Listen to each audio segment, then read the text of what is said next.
दुनिया का सबसे खतरनाक हैकर्स जिसका नासा भी कुछ नहीं उखाड़ सकता। दोस्तों, लास वेगास में हर साल हैकर्स जमा होते हैं। उनके हुनर की निगरानी करके अमेरिका के साइबर एक्सपर्ट्स यह समझते हैं कि हैकर्स का दिमाग कैसे काम करता है, वो बड़े बड़े ऑपरेशंस को कैसे अंजाम देते हैं।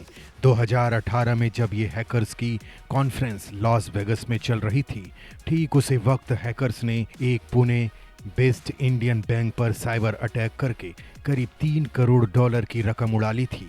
दुनिया भर में हर वक्त सरकारी वेबसाइट से लेकर बड़ी निजी कंपनियों और आम लोगों पर साइबर अटैक्स होते रहते हैं। लेकिन दोस्तों, यह सभी अटैक्स बेसमेंट में बैठे ग्रीक टीम एजेंट्स करते हैं। हम ऐसा ही कुछ सोचते हैं, लेकिन इन साइबर अटैक्स में से ज़्यादातर संयोजित ढंग से किए जाते हैं। स्टेट फंडिंग ग्रुप के द्वारा आज किसी बैंक को लूटने के लिए हथियार और नकाब नहीं चाहिए। एक कंप्यूटर के आगे बैठकर भी आप किसी दूसरे देशों के बैंकों को अरबों की चपत लगा सकते हैं। दोस्तों, आज पूरी दुनिया डिजिटल हो चुकी है। आपके बैंक के खाते से लेकर आपकी लोकेशन तक डिजिटली ट्रैक की जा सकती है। अब इंफॉर्मेशन को कैसे एक्सप्लोड करना है, ये हैक करने वाली ऑर्गेनाइजेशन बखूबी जानते हैं। इसलिए दुनिया की ज़्यादातर सुपर पावर्स ने अपने पास हैकर्स की पूरी फौज रखी है। जानेंगे इन्हीं खतरनाक हैकर्स के बारे में आज की इस वीडियो में। नमस्कार दोस्तों, स्वागत है आप सभी का हमारे चैनल पर। दोस्तों, कहानी शुरू करेंगे हैकिंग के स्वर्ग माने जाने वाले रसिया से। 1990 के दशक सोवियत संघ के विभाजित होने के बाद रूस के कई कंप्यूटर एक्सपर्ट अचानक बेरोजगार हो गए। यह इलेक्ट्रॉनिक इंजीनियर्स, प्रोग्रामर्स और मैथमेटिशियंस थे जिनके पास कंप्यूटर तो थे लेकिन काम नहीं था। रोज कमाने के लिए उन्हें इंटरनेट की दुनिया खंगालनी शुरू की। दोस्तों, साइबर सुरक्षा को लेकर लोगों में बहुत ज़्यादा समझ या जानकारी नहीं थी। इन रूसी हैकर्स ने बैंकों, वित्तीय संस्थानों और दूसरे देशों की सरकारी वेबसाइट को निशाना बनाना शुरू कर दिया। उस दौर में हैकर खुद को हीरो समझते थे और ये अपनी कामयाबी के किस्से अखबारों और मैगजीन को बताते थे। रूस की खुफिया एजेंसी FSB को इन हैकर्स के बारे में मालूम था, मगर ताज्जुब की बात तो यह थी कि सरकार को इन हैकर्स की करतूतों से कोई नाराजगी नहीं थी, बल्कि वो तो इन हैकर्स का फायदा उठाना चाहते थे। रूस की सुरक्षा एजेंसी ने अपने दुश्मनों पर निगरानी और उन्हें नुकसान पहुंचाने के लिए इन हैकर्स की मदद लेना शुरू कर दिया। लेकिन फिर रूस की सरकार को लगा फ्रीलैंसिंग हैकर्स पर ज्यादा भरोसा नहीं कर सकते। इससे बेहतर तो यह होगा कि वह अपनी एक हैकर्स आर्मी तैयार करें। और आज की तारीख में रूस के पास सबसे ताकतवर साइबर आर्मी है। 2007 में रूसी हैकर्स ने पड़ोसी देश एस्टोनिया पर एक बड़ा साइबर हमला किया था। इन हैकर्स ने एस्टोनिया की हजारों वेबसाइट को हैक कर लिया था। 2008 में जॉर्जिया पर हुआ साइबर हमला भी रूस के ही सरकारी हैकर्स ने किया था। ये रूस की खुफिया एजेंसी के ही कर्मचारी थे। इन्होंने व्हाइट हाउस पर भी साइबर हमला किया था। नाटो और पश्चिमी देशों के मीडिया नेटवर्क्स भी रूसी हैकर्स के हमेशा निशाने पर रहते हैं। रूस से होने वाले साइबर हमलों में एक खास ग्रुप का नाम कई बार आता है, जिसका नाम है फैंसी बियर। माना जाता है कि हैकर्स के इस ग्रुप को रूस की मिलिट्री एजेंसी ही चलाती है।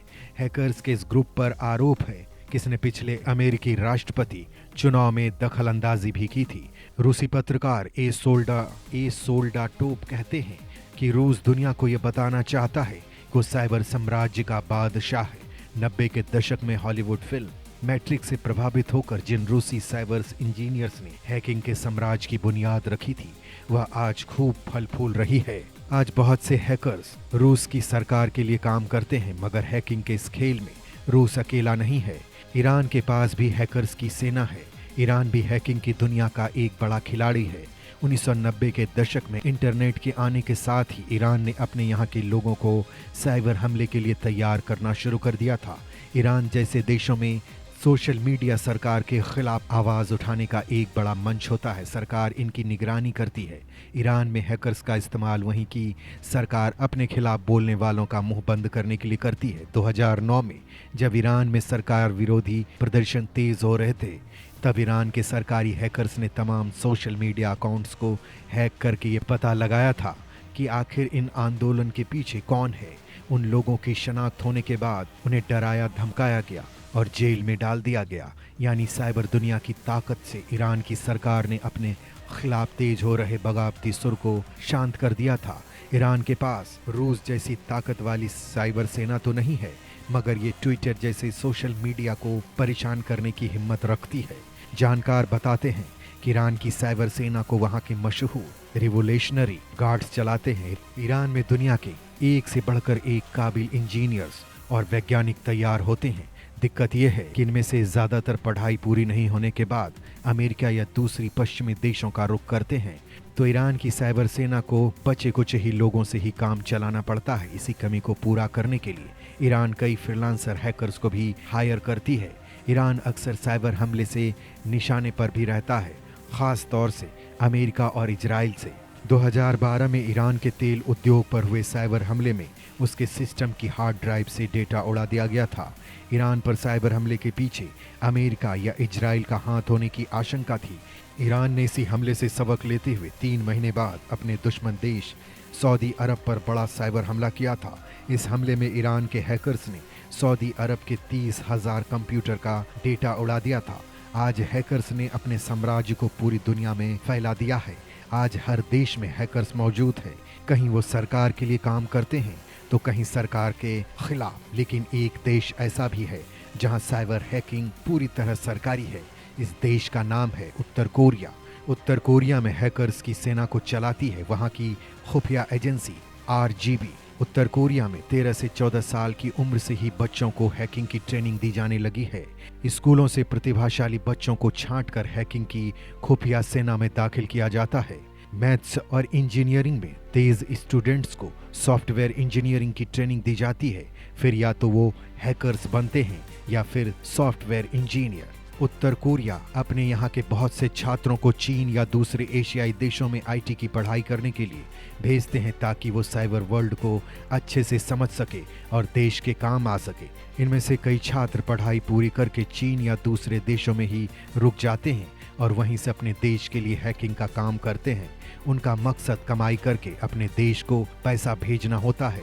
इन उत्तर कोरियाई हैकर्स को 80,000 से $1,00,000 तक की सैलरी सरकार देती है। जानकार मानते हैं कि करीब 2 से 3 हजार उत्तर कोरियाई हैकर्स फ्रीलांसिंग का काम करते हैं। इनके निशाने पर क्रेडिट कार्ड, बैंक के खाते वगैरह होते हैं ताकि आसानी से कमाई हो सके। उत्तर कोरिया के हैकर्स ने दुनिया के कई बैंकों पर बड़े साइबर हमले करके करोड़ों की रकम उड़ाई है।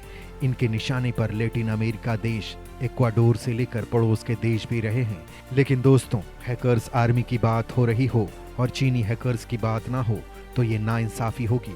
अप्रत्याशित रूप से चीन में हैकर्स की संख्या दुनिया में सबसे ज्यादा है। अलग अलग अनुमान में कहा गया है कि दुनिया के 41% साइबर हमले चीन से ही होते हैं।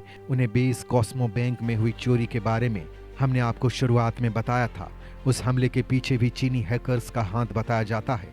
चीनी हैकर्स काफी समय से भारत सरकार के संस्थानों और विभागों को अपना निशाना बनाती रही है। यही नहीं, हवाई यूनिवर्सिटी, वाशिंगटन यूनिवर्सिटी, MIT जैसे कम से कम 27 यूनिवर्सिटी को ये हैकर्स अपना निशाना बना चुके हैं। रिपोर्ट की माने तो ये सभी अटैक चीन सरकार द्वारा स्पॉन्सर्ड होकर सरकारी सिस्टम में घुसने के लिए खास डिजाइन के टूल और मालवेयर का इस्तेमाल करते थे। ये हैकर सबसे पहले सिस्टम के बाहरी हिस्से को हैक कर देते हैं और उसके बाद मालवेयर और टूल की मदद से इंटरनेट नेटवर्क को पूरा एक्सेस कर पाते थे। नेटवर्क हैक करने के बाद ये हैकर्स रिमोट कोड के जरिए कॉन्फिडेंशियल जानकारी चुराने के साथ ही सिस्टम को भी खराब कर देते थे।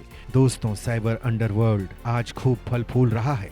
आज साइबर हैकिंग का साम्राज्य इतना फैल गया है कि यह धंधा अरबों खरबों डॉलर का हो गया है। लेकिन दोस्तों, अब बात करते हैं ऐसी ही अंडरग्राउंड रेवोल्यूशनरी हैकर्स के ग्रुप के बारे में जिसने दुनिया में कई बड़े बड़े ऑपरेशन को अंजाम दिया है। इस ग्रुप का नाम है एनोनिमस और इस ऑर्गेनाइजेशन के मेंबर पूरी दुनिया में फैले हुए हैं। इस ग्रुप ने कई बार दुनिया में हैकिंग के जरिए सरकार को सबक सिखाया है। अब ईरान के नेता महमूद साल 2009 में फिर से चुनाव लड़ रहे थे तो उनकी सरकार ने अपोजिशन के मीडिया चैनल और इंटरनेट सेवा बंद कर दी थी। ईरानी नागरिक के लिए ये फ्रीडम ऑफ स्पीच के खिलाफ था। तब एनोनिमस ने इंटरनेट और मीडिया सेवाओं को अपने दम पर बहाल किया था। पेरिस आतंकवादी हमलों के तुरंत बाद इस ग्रुप ने ISI पर ऑनलाइन वॉर की घोषणा कर दी थी। सोशल मीडिया पर उन्होंने कुछ ही दिनों में प्रो ISIS लोगों के 2000 से भी ज्यादा खातों को बंद करवा दिया था। यही नहीं, 2013 में उत्तर कोरिया के मिसाइल परीक्षण के विरोध में इन्होंने इस देश में सुचारू संचार को रोकने के लिए देश के 3 कामकाजी वेबसाइट को बंद करके उत्तर कोरिया पर दबाव बनाया कि वो परीक्षण को रोक दे। खैर, हैकिंग के साम्राज्य के बारे में आपकी कितनी समझ है और क्या आज की इस वीडियो से आपने कुछ नया सीखा? नीचे कमेंट में हमें जरूर बताइएगा। फिलहाल आज के लिए बस इतना ही। अब हमें इजाजत दीजिए। आपका बहुत बहुत शुक्रिया।